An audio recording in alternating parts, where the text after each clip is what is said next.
Rappel, centre d'un domaine. Dans l'animation 1, ci-dessus, D égale BC est l'intervalle de centre A égale B plus C sur 2 et de rayon R égale B moins C sur 2.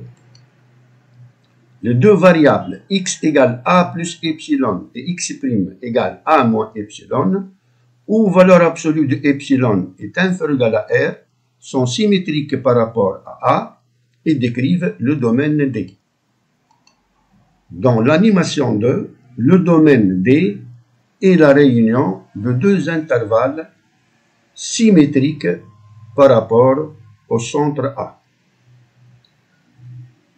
Les deux variables x égale A plus epsilon et x' égale A moins epsilon décrivent aussi le domaine D, sont symétriques par rapport à A, avec valeur absolue de epsilon supérieure égale à R1, inférieure égale à R2, où R1 égale A moins C et R2 égale A moins B. X égale A plus epsilon et x' égale A moins epsilon implique x plus x' égale 2A, équivaut à x' égale 2A moins x et x égale 2A moins x'. Pour cette raison, on remplace les animations 1 et 2. L'animation 1 est remplacée par l'animation 3. X égale A plus epsilon est remplacé par x. X' égale A moins epsilon est remplacé par x' égale 2A moins x. L'animation 2 devient l'animation 4. X égale A plus epsilon devient x. Et x' égale A moins epsilon devient x' égale 2A moins x. On dit que A est un centre du domaine D lorsque pour tout nombre réel x appartenant à D, le nombre 2A moins x appartient à D. Un domaine est un intervalle ou réunion de plusieurs intervalles. Expression analytique d'une symétrie orthogonale. Dans le plan muni d'un repère orthogonal pour J, on considère la droite delta d'équation x égale A. Et on se propose de déterminer les expressions analytiques de la symétrie orthogonale d'axe delta.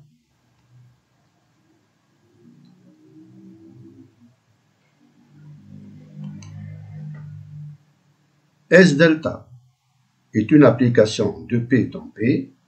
Pour tout point M de coordonnées x, y, on associe M' de coordonnées x', y'. On cherche les relations qui expriment x' et y' en fonction de x, y. Les points M et M' appartiennent à une même droite D perpendiculaire à l'axe delta. D est perpendiculaire à delta, OI est aussi perpendiculaire à delta, implique D parallèle à OI. Implique Ym' égale Ym, ce qui implique Y' égale Y. D'autre part, le milieu G de M' est un point de l'axe delta. Donc, Xm' plus Xm sur 2 égale X de G équivaut à X' plus X sur 2 égale A équivaut à X' égale 2A moins X. X' égale 2A moins X, Y' égale Y sont les expressions analytiques de la symétrie S delta. Axe de symétrie d'une courbe. Dans l'animation 1 est tracée la courbe CF sur le domaine A-R, A plus R, centré en A. Les points P et P' sont variables sur la courbe CF.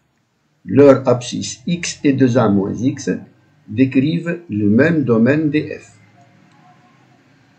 D'autre part, f de 2A moins x égale f de x P et P' ont la même ordonnée, donc sont symétriques par rapport à la droite delta d'équation x égale a.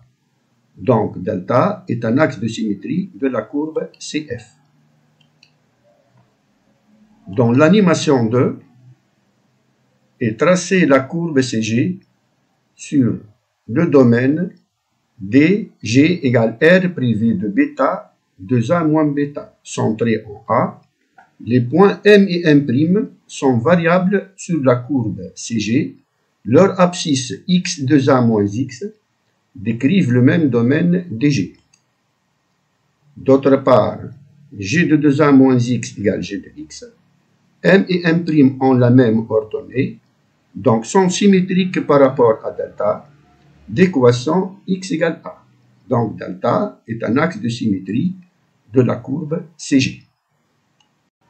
Les animations précédentes nous ramènent à la proposition suivante.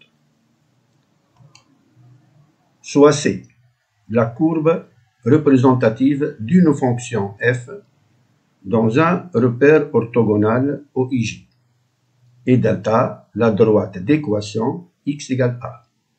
Alors delta est un axe de symétrie de C, si et seulement si, pour tout x appartenant à des f, 2a moins x appartient à des f, et f de 2a moins x égale f de x.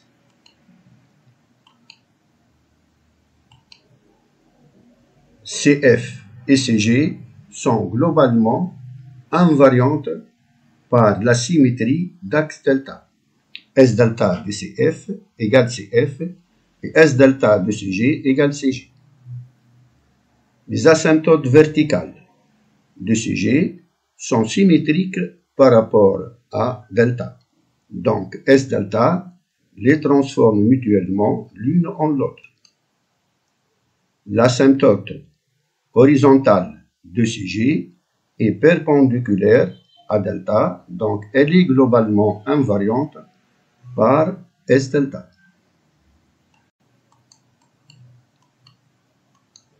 Les domaines D1 et D2 sont symétriques par rapport à A. Ils se transforment en deux branches C1 et C2 symétriques par rapport à delta. CF fusionne C1 et C2, de même que DF fusionne D1 et D2.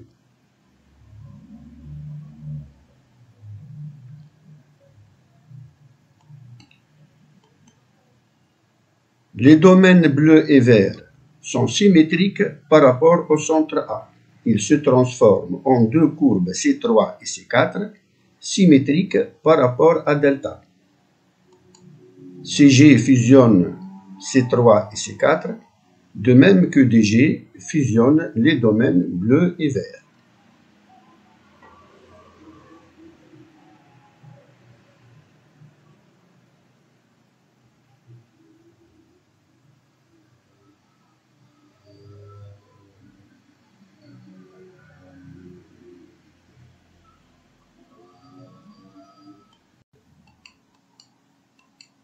Imaginons que nous avons tracé la moitié de la courbe sur un papier calque. Pour obtenir l'autre moitié, il suffit de plier le papier sur l'axe delta.